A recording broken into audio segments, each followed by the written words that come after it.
Hello students, welcome to Legal Squad. और मैं हूं विवेक और आज मैं टॉट सीरीज का दूसरा लेक्चर कंटिन्यू करने जा रहा हूं। ठीक है, तो पिछले लेक्चर में हम लोग क्या पढ़ा, मैं एक 2 मिनट के अंदर ब्रीफ रिवीजन करवा देता हूं। ठीक है, फर्स्ट हम लोग क्या पढ़ा कि टॉट है क्या।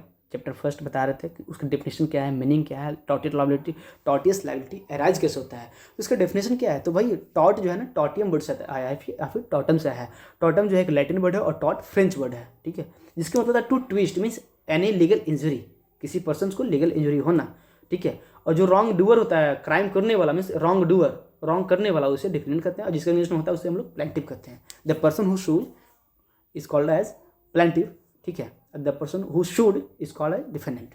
और टॉर्टियस लायबिलिटी अराइज क्या होता है, जब आप किसी पर्सन को लीगल इंजरी कॉज कर दोगे ना, तो आपके अगेंस्ट में टॉर्टियस लायबिलिटी आ जाएगा। फिर कुछ ना कुछ आपको पे करना होगा, कंपनसेशन करना होता है। Means tortious liability arises from breach of duty, duty को ब्रीच करने से के बाद ही टॉर्टियस लायबिलिटी अराइज होता है। ठीक है, और ये हमेशा अनलिक्विडेटेड डैमेज के लिए होता है। ये बिनफील्ड साहब हैं। ठीक है, ये जो डेफिनेशन दिए हैं बिनफील्ड साहब हैं। Means tortious liability arises from breach of duty fix by law. और सालमन क्या बोले हैं कि टॉट है क्या, तो एक सिविल रॉन्ग है। ठीक है, एक सिविल रॉन्ग है जिसके लिए रेमेडी होता है डैमेज के लिए। ठीक है, फिर देखो सिविल लॉ का 3 एजेंशियल्स है। Duty primary fix by law, अगर कोई लॉ के द्वारा ड्यूटी प्राइमरी फिक्स होना चाहिए। ठीक है, legal duty towards persons generally, भाई किसी पर्सन के जनरली होता है जो वो आपको क्राइम या फिर रॉन्ग डूअर हो जाएगा। फिर 3 क्या है, अनलिक्विडेटेड डैमेज, भाई ऐसा डैमेज जिसका लिक्विडेशन नहीं है, जो इसका मेंशनिंग नहीं है। जब मेंशनिंग है वो तो कॉन्ट्रैक्ट में आ जाएगा, बट मेंशनिंग है तो वो टॉट के अंदर आएगा। ठीक है, ये रिवीजन हो गया। डिस्टिंक्शन हम लोग पढ़ा, ज़्यादा पढ़ा नहीं, डिस्टिंक्शन पढ़ा between taught and breach of contract. तो टॉट क्या है, कॉन्ट्रैक्ट क्या है। तो टॉट में कंसेंट होता नहीं है, मीन्स विदाउट कंसेंट। अगर कंसेंट आ जाएगा तो कॉन्ट्रैक्ट हो जाएगा। तो कॉन्ट्रैक्ट में consent is the basic essential होता है। ठीक है, अगर कंसेंट होगा नहीं तो कॉन्ट्रैक्ट होगा नहीं। तो there is no consent, there is no contract. चलो, प्राइवेटी बिटवीन नो पार्टी, को किसी पार्टी के बीच में प्राइवेटी होता है नहीं, प्रिविटी होता नहीं है। ठीक है, और कॉन्ट्रैक्ट में प्रिविटी होता है। लॉ ऑफ टॉट में राइट इन रेम होता है, किसी पर्सन के अगेंस्ट में अगर क्राइम करेगा तो वो हो सकता है। बट कॉन्ट्रैक्ट क्या है ना, क्राइम बस 2 पर्सन के बीच में कॉन्ट्रैक्ट हुआ तो क्राइम भी वही दोनों के बीच में होगा ना, कुछ रिलेटेड। ठीक है, तो राइट इन पर्सनम होता है। चलो, आज हम लोग डील करने वाले हैं टॉट्स डिस्टिंक्शन फ्रॉम क्राइम। ठीक है, distinct from crime means differences पढ़ना है टॉट और क्राइम के बीच में। टॉट क्या है, तो टॉट जो है ना सिविल रॉन्ग है जी। टॉट क्या है, सिविल रॉन्ग है। मीन्स टॉट there is an infringement of civil wrong right, there is infringement of civil right या फिर private rights of the party. ठीक है, तो टॉट is the infringement of civil right and private of the party. और crime क्या है, तो crime is the infringement of public right, crime is the infringement of public right. Offence पता है, अगर प्राइवेट लॉ जो होता है ना, जो सिविल लॉ होता है, इसमें जो क्राइम करोगे आप ना, तो 2 पर्सन के बीच में जब क्राइम होगा ना, तो मान लो कि मैं हूँ विवेक। ठीक है, मैं किसी का लीगल राइट को इंजरी कर दिया तो मैं हूँ विवेक, और जिसका मैं इंजरी किया हूँ वो है करण। तो विवेक वर्सेस करण हो जाएगा सिविल रॉन्ग में। ठीक है, ठीक है, सिविल लॉ में। बट अगर जो मैं करण का सिविल मतलब कुछ प्रॉपर्टी से रिलेटेड मैटर, तो विवेक वर्सेस करण हो जाएगा। बट अगर जो मैं उसका सर फोड़ दिया, कुछ क्रिमिनल क्राइम कर दिया, मीन्स क्या क्राइम किया, लीगल में रियल में क्राइम किया है, तो पता है फिर Vivek versus state of Bihar हो जाएगा। Karan versus state of Bihar, मतलब कि वो जो होता है ना, वो state of Bihar, state of Bengal, state of कुछ भी हो सकता है, state of union, central government दे सकते हैं। ठीक है, तो कुछ भी हो सकता है, मीन्स जिस भी गवर्नमेंट से रिलेटेड मैटर है। तो infringement of public right means public whole community के अगेंस्ट में होता है। जो क्राइम होता है ना, ऑफेंसेस अगेंस्ट कम्युनिटी होता है। ठीक है, तो पूरे कम्युनिटी को इफेक्ट डालता है, इसलिए क्राइम क्या है, पब्लिक रॉन्ग है। और टॉट क्या है, प्राइवेट रॉन्ग है। तो टॉट इज ए प्राइवेट रॉन्ग, कोई इशू नहीं होना चाहिए। चलिए आगे चलते हैं।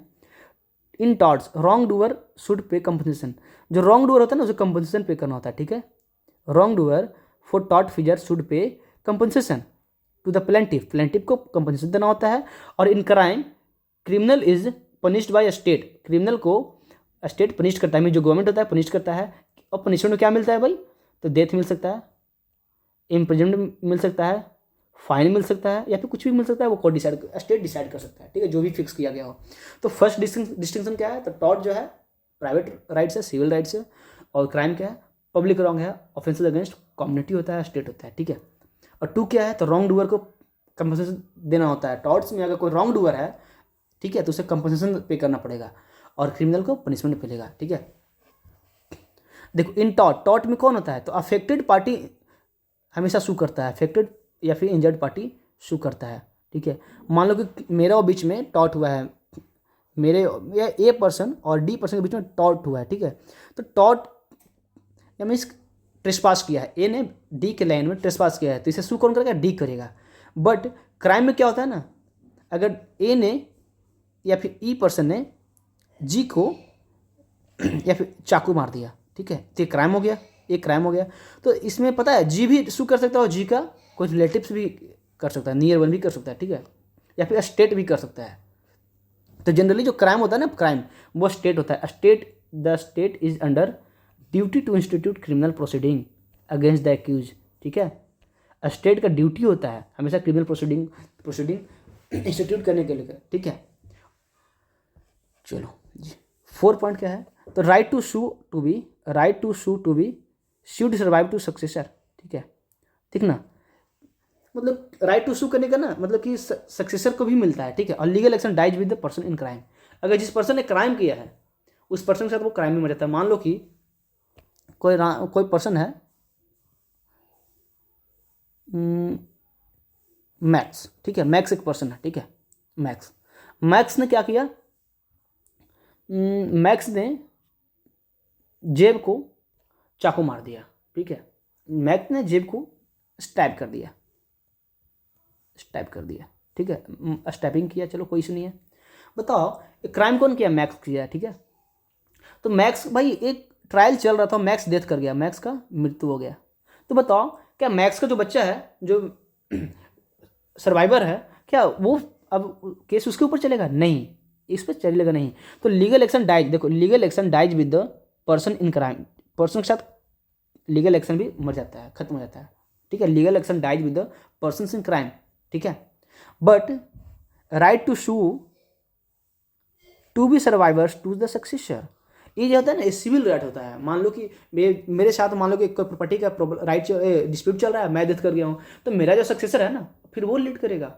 बट मैं किसी को मर्डर कर दिया मैं, और या फिर मैं किसी को यहाँ डकैती कर लिया, मेरे अगेंस्ट केस चल रहा है, ट्रायल चल रहा है, मेरा डेथ हो गया, तो ऐसा नहीं कि भाई क्राइम मैं किया मेरा बच्चा भुगतेगा, मेरा सक्सेसर, नहीं, वो से मैं मर गया तो भाई समझो कि वो लीगल एक्शन भी डाइज हो गया। तो legal action dies with the person in crimes, ठीक है। बट जो टॉट होता है ना वो पर्सन के साथ चलता है, उसका सर्वाइवर के साथ भी चलता है, ठीक है। Taught distinct from quasi contact, देखो क्वाजी कॉन्टैक्ट होता है ना, मतलब हैपनिंग और नॉट हैपनिंग को लेकर, मतलब अगर ऐसा हुआ तो ये होगा, कल सुबह सूरज उगेगा तो मैं तुम्हें ये रुपया दूंगा, कल अगर वर्षा हुआ तो मैं तुम्हें ये करूंगा, ये क्या क्वाजी कॉन्टैक्ट होता है, ठीक है। क्वाजी कॉन्ट्रैक्ट मीन्स हैपनिंग और नॉट हैपनिंग, है ना। चलो, तो टॉट जो है टॉट है क्या, तो primary duty primarily fixed by law, duty primarily fixed by law, there is primary duty legal duty fixed by law. But in quasi contract there is no such duty, इसमें कोई duty नहीं है। A qualified पर surgeon, सुनो, कोई एक qualified surgeon है, ठीक है, वो एक पर्सन ए ने पी का ऑपरेशन किया, ठीक है, ए ने पी का, ए जो है डॉक्टर है, ठीक है, ए जो है डॉक्टर है, पी जो है पेशेंट है, पी का ऑपरेशन किया, ठीक है। तो भाई ए का ड्यूटी है पी का ऑपरेशन करना, ठीक है, लीगल ड्यूटी है। और उसमें देखो अगर पी का डेथ हो जाता है, ठीक है, क्या होता है, पी का डेथ हो जाता है, तो क्या पी सू करेगा ए को, बताओ, नहीं कर सकता। बट अगर यहाँ पे नेग्लिजेंस आ गया कि हाँ डॉक्टर ने कुछ गड़बड़ी किया है, नेग्लिजेंस, क्या नेग्लिजेंस आ गया, अगर कुछ नेग्लिजेंस आ गया तब सू कर जाएगा, ठीक है। बट क्वाजी कॉन्ट्रैक्ट में ऐसा कुछ नहीं है, ठीक है। चलो, अब देखो एक डिलीवरी वाला है, ठीक है, एक पर्सन जो डिलीवरी करता है, ए जो पर्सन है इसे डिलीवरी करना है बी को, किसे, बी को, बट कर दिया सी को, करना है ए को बट कर दिया सी को। अब सी का तो ड्यूटी है ना कि ये पर्सन जो है ना बी ए को लौटा दे, भाई सी जो पर्सन है इसके पास गलती से गया था, सी का ड्यूटी है ए को लौटा देना। बट ऐसा नहीं है कि अब जो ए जब सी को देना था बी को, इसके सी को दे दिया, इसकी वजह से कुछ लॉस हो गया ए को, तो ऐसा नहीं कि अब ये जो है कंपनसेशन सी से लेगा, नहीं, सी क्या बोलेगा, भाई तुमने क्या, मैं बोला था कि तुम मेरे यहाँ दे के चले जाओ, तुम तो मिस्टेकली मेरे यहाँ दे दिया, बट मैं तो लौटा दिया ना, मैं तो लौटा दिया हूँ, तो मैं कंपनसेशन नहीं दे सकता हूँ, मीन्स लाइबल नहीं है, सी इज नॉट लाइबल टू, ये लॉजिकल होना चाहिए ना, लॉजिक भी होना चाहिए ना कि सी कैसे देगा, ठीक है। सेम इसी तरीके से होता है कि लीगल इंजरी होना चाहिए, तो सी की वजह से कोई लीगल इंजरी थोड़ी ना हुआ, इसे सी थोड़ी ना किया है, तो तुम खुद किए हो। और सी का ड्यूटी क्या है, सी का ड्यूटी है कि मैं यहाँ अगर जो रॉन्ग गुड आया है तो मैं रिटर्न कर दूंगा। बट मैं भाई मैं थोड़ी ना लाया हूँ उसे लिया हूँ, मैं यहाँ ला के दे दी, गलती से डिलीवर कर दी हो, मैं रिटर्न कर दिया, मेरा ड्यूटी इतना ही है, बट मैं कंपनसेशन नहीं दे सकता। वो C is not liable to compensate to A, ठीक है, याद रखना। चलो टॉट देखो, breach of duty is redressable by an action for damages, ठीक है। अगर ड्यूटी का ब्रीच होता है तो डैमेजेज जो होगा वो एक्शन होता है, क्या डैमेजेस के लिए एक्शन हो सकता है, रेमेडी मिल सकता है, ठीक है। और damages are determined by court, और जो डैमेजेस है उसे कौन डिटरमाइन करेगा, कोर्ट। इसका डैमेजेस कोई फिक्स नहीं होता है, ये कोर्ट डिसाइड करेगा सर्कमस्टांसेस ऑफ द केसेज, ठीक है। But there is no such liability in quasi contract, quasi contract में से कोई लाइबिलिटी नहीं होता है, ठीक है। There is no such liability in quasi contract, ठीक है। चलो अब हम लोग देखते हैं इसमें reasonable man explain. Reasonable man क्या होता है भाई, एक नॉर्मल ऑर्डिनरी रीजनेबल मैन, ऐसा नहीं कि देख के कंफ्यूज हो जाना। रीजनेबल मैन होता है मतलब एक वैसा आदमी जो सही से सोच सके, एक नॉर्मल आदमी जैसा बिहेव करे, ठीक है, उसे कहते हैं रीजनेबल मैन, ठीक है। अच्छा सर भाई, जैसा हर एक जैसा आदमी होता है उसी को कहते हैं रीजनेबल मैन। मतलब आप अच्छे से हो ना तो आप रीजनेबल मैन हो। मैं अच्छे से पढ़ा रहा हूँ, मैं अच्छे से पढ़ रहा हूँ, मैं अच्छे से खाना खा रहा हूँ, सो रहा हूँ, अपना बाथरूम जा जा रहा हूँ, लोगों से बातचीत कर रहा हूँ, तो मैं रीजनेबल पर्सन हूँ। मुझसे जितना कैपेसिटी है मेरे पास में उतना, मुझसे उतना काम हो रहा है, ठीक है, तो मैं रीजनेबल पर्सन हूँ। बट भाई कोई गॉड गिफ्टेड है, ठीक है, कोई हेरक्यूलियस है, ये सब रीजनेबल मैन नहीं है, ठीक है। अब कोई पूरा समुद्र का पानी पी जा रहा है, वो रीजनेबल मैन है?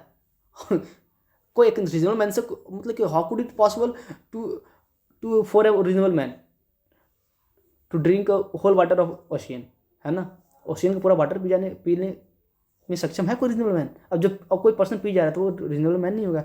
मतलब रीजनेबल मैन के मीन्स होता है एक स्टैंडर्ड केयर में, एक नॉर्मल कंडीशंस में, ठीक है, लॉ को फॉलो करना, ठीक है, लॉ को अवॉइड करना, लॉ के अकॉर्डिंग बंधे रहना, तो ठीक है, अपना एक्शन को करना। तो reasonable man has reference standard of care. क्या होता है स्टैंडर्ड ऑफ केयर? मतलब नॉर्मल जो केयर है सबकी से होता है कि फिक्स्ड बाई लॉ, ठीक है, इन नेग्लिजेंस और इन अदर टॉटिस ऑब्लिगेशन, ठीक है।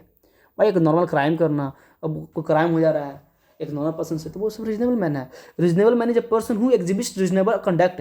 देखो यहाँ पे reasonable man is a person who exhibits A reasonable conduct which is the behaviour of ordinary prudent man. भाई ऐसा नहीं, भाई रीजनेबल पर्सन वो है जो एक रीजनेबल कंडक्ट दिखा रहा है, जो एक नॉर्मल प्रूडेंट मैन, एक नॉर्मल समान आदमी कर सकता है वैसा। भाई कोई एक आदमी है जो पूरा समुद्र का पानी पी जा रहा है, कोई एक आदमी है जो पूरा बहुत बड़ा चट्टान उठा ले रहा है, क्या वो रीजनेबल मैन नहीं है ना? पूरा पहाड़ी उठा रहा है, पूरा माउंटेन को होल्ड कर लिया, तो वो रीजनेबल मैन नहीं है। क्या एक नॉर्मल आदमी पूरा पहाड़ उठा सकता है? नहीं उठा सकता है ना। तो सेम उसी तरीके से वैसा पर्सन जो एक नॉर्मल बिहेवियर कंडक्ट कर सकता है नॉर्मल कंडीशन में, ठीक है। चलो ऐसा नहीं कि he is a man of on Clapham omnibus, ठीक है। चलो he is not a person, he is not a person, देखो यहाँ पे एक वर्ड है, he is not a person who is having courage of, देखो Achilles, wisdom of Ulysses, strength of Hercules. ऐसा नहीं कि जिसके पास जो सुपरमैन है, स्पाइडरमैन का पावर है, एंटमैन है, वो एक नॉर्मल मैन नहीं है, ठीक है। वो यही कह रहा है courage of Achilles, wisdom Ulysses, strength of Hercules के साथ थॉर, हल्क, ठीक है, ये सब थाइनोस। ऐसा नहीं कि वो एक नॉर्मल मैन है, भाई वो नॉर्मल मैन नहीं है, ठीक है। तो वो ऐसे कुछ हरकत करने वाले लोग नॉर्मल मैन नहीं कराते हैं। नॉर्मल मैन कौन कहलाएगा? जो एक नॉर्मल बिहेवियर करेगा, रीजनेबल कंडक्ट कर सकता है, बिहेवियर कर सकता है एक नॉर्मल व्यक्ति के जैसा, ठीक है। चलो जी, देखो कुछ केसेस भी है, ठीक है। दिल्ली वर्सेस लिवरपूल कॉर्पोरेशन, ठीक है। It was held that in the deciding weather 20-year-old women was negligent in crossing a road. देखो 70 साल की ओल्ड लेडी जो है ना, रोड क्रॉस करने में नेग्लिजेंट हो सकती है, उसे गलती हो सकता है, ठीक है, हो सकता है। The standard was that of ordinary prudent women of her age in the circumstances and not hypothetical pedestrians, ठीक है। मतलब भाई एक 70 साल की लेडी है, वो रोड को क्रॉस करने में उससे कुछ गलती हो सकता है, कोई बड़ी बात नहीं है। बट वही कंडीशन एक नॉर्मल लेडी है, यंग लेडी है, क्या वो रोड क्रॉस करेगी? तो क्या उससे कुछ गलती हो सकता है रोड करने में? अगर एक 70 साल की लेडी हो, एक 27 ईयर्स की लेडी हो, 27 साल की लेडी हो, दोनों में डिफरेंस नहीं है। एक 27 साल की पर्सन लेडी जो है वो ऑर्डिनरी रोड क्रॉस कर जाएगी, बट 20 ईयर्स की है तो उससे उम्मीद है कि भाई वो शायद लैग कर जाएगी, ठीक है। तो ये प्रूडेंट वुमेन एज के अकॉर्डिंग होता है, ठीक है। तो यही है standard of conduct is almost settle in since case, ठीक है। चलो एक और केस है वैगन मॉन्ड केस है। इसमें क्या है, टेस्ट ऑफ रीजनेबल फोरसाइट, ठीक है। एक नॉर्मल दिखना, किसी से नॉर्मल दृष्टि होना, ये भी क्या है, नॉर्मल प्रूडेंसी है ना मैन का, एक नॉर्मल आदमी का दिखना। किसी पर्सन ने बोला कि भाई मुझे तो यहाँ से लेके अमेरिका दिख रहा है, मैं दिल्ली में बैठा हूँ, मुझे अमेरिका कैलिफोर्निया दिख रहा है, ये भाई ये पॉसिबल है, ये प्रूडेंसी है किसी नॉर्मल मैन का? नहीं ना, ये नॉर्मल मैन का बिहेवियर ही नहीं है। नॉर्मल मैन का बिहेवियर क्या है, यही एक सामने में दिख रहा है, एक 2 किलोमीटर दिखना भाई, जितना विजुअल रेंज है, ठीक है। चलो अब आ गया चैप्टर 2 है, तो मैं इसमें अगले लेक्चर में डील करूँगा, ठीक है। तब तक के लिए मिलता हूँ, थैंक यू, जय हिंद।